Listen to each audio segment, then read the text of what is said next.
নমস্কার সুপ্রিয় দর্শক ও আমার শ্রোতা বন্ধুরা, আমাদের জানলেই হবে ইউটিউব চ্যানেলে আপনাদের সবাইকে স্বাগত জানাই। বন্ধুরা, আপনারা যারা পশ্চিমবঙ্গের ছাত্রছাত্রী রয়েছেন, আপনারা যারা একাদশ ও দ্বাদশ শ্রেণীতে পড়াশোনা করছেন, আপনাদের জন্য কিন্তু খুশির খবর। তরুণের স্বপ্ন প্রকল্পের যে মোবাইল বা ট্যাবের টাকা সরকারের পক্ষ থেকে কিন্তু সম্ভাব্য ডেট কিন্তু অলরেডি ঘোষণা করা হয়ে গেছে। পুজোর আগেই কিন্তু আপনাদের জন্য খুব বড় উপহার রাজ্য সরকারের। আপনাদেরকে আমি আজকে এই ভিডিওর মাধ্যমে জানাবো আপনারা কবে টাকাটা পেতে পারবেন বা কবে আপনাদের অ্যাকাউন্টে সরাসরি তরুণের স্বপ্ন প্রকল্পের টাকা আসবে। তো স্কিপ না করে ভিডিওটা সম্পূর্ণ দেখতে থাকুন। বন্ধুরা, আসুন প্রথমেই আমরা দেখে নিই তরুণের স্বপ্ন প্রকল্প 2024-এর টাকা কবে আপনারা আপনাদের অ্যাকাউন্টে পেতে পারবেন।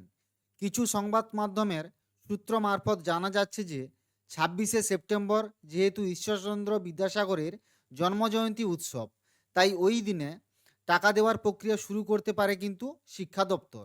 তবে এই টাকা আগে দ্বাদশ শ্রেণী অর্থাৎ ক্লাস 12-এ যারা আপনারা পড়াশোনা করেন তাদেরকে, তারপর একাদশ শ্রেণী বা ইলেভেনে যারা আপনারা পড়াশোনা করেন তাদেরকে দেওয়া হবে।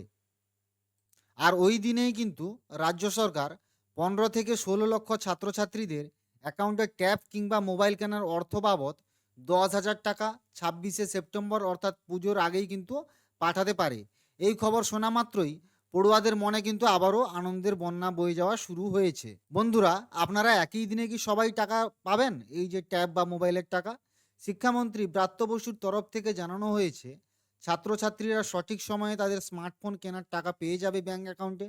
তবে ট্যাব কেনার জন্য 10,000 টাকা পুজোর আগে নাকি পুজোর পরে ঠিক কবে দেওয়া হবে তা নিয়ে কিন্তু এখনও পর্যন্ত কোনো রকম অফিসিয়াল নোটিশ শিক্ষা দপ্তরের তরফ থেকে কিন্তু বিজ্ঞপ্তি জারি হয়নি।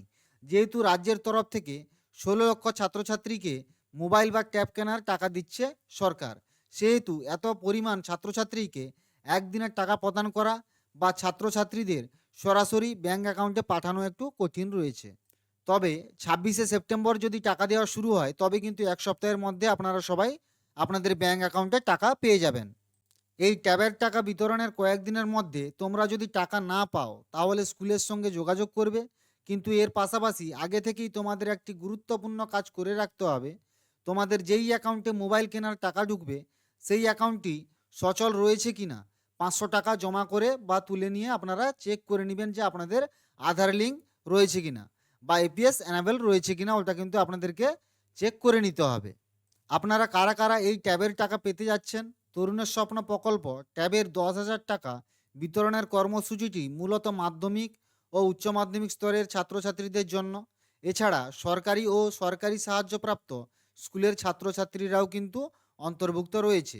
এর পাশাপাশি মাদ্রাসা ও সংখ্যালঘু বিদ্যালয়ের ছাত্রছাত্রীদের এই প্রকল্পের সুবিধা কিন্তু দেওয়া হচ্ছে। শিক্ষার ডিজিটালীকরণের মাধ্যমে ইবুক ও অন্যান্য শিক্ষা সামগ্রী কিন্তু সহজেই পাওয়া যাবে। তো বন্ধুরা, আপনাদের কাছে একটি বড় আপডেট, 26শে সেপ্টেম্বর কিন্তু আপনাদের অ্যাকাউন্টে টাকা আসতে পারে। অবশ্যই আপনাদের অ্যাকাউন্টটি সঠিক রয়েছে কিনা অবশ্যই আপনারা চেক করে নেবেন। আজকের জন্য ভিডিওটা এতটুকুই। পরবর্তী আপডেট এলে অবশ্যই আপনারা আমার চ্যানেলের মাধ্যমে দেখতে পাবেন। ধন্যবাদ।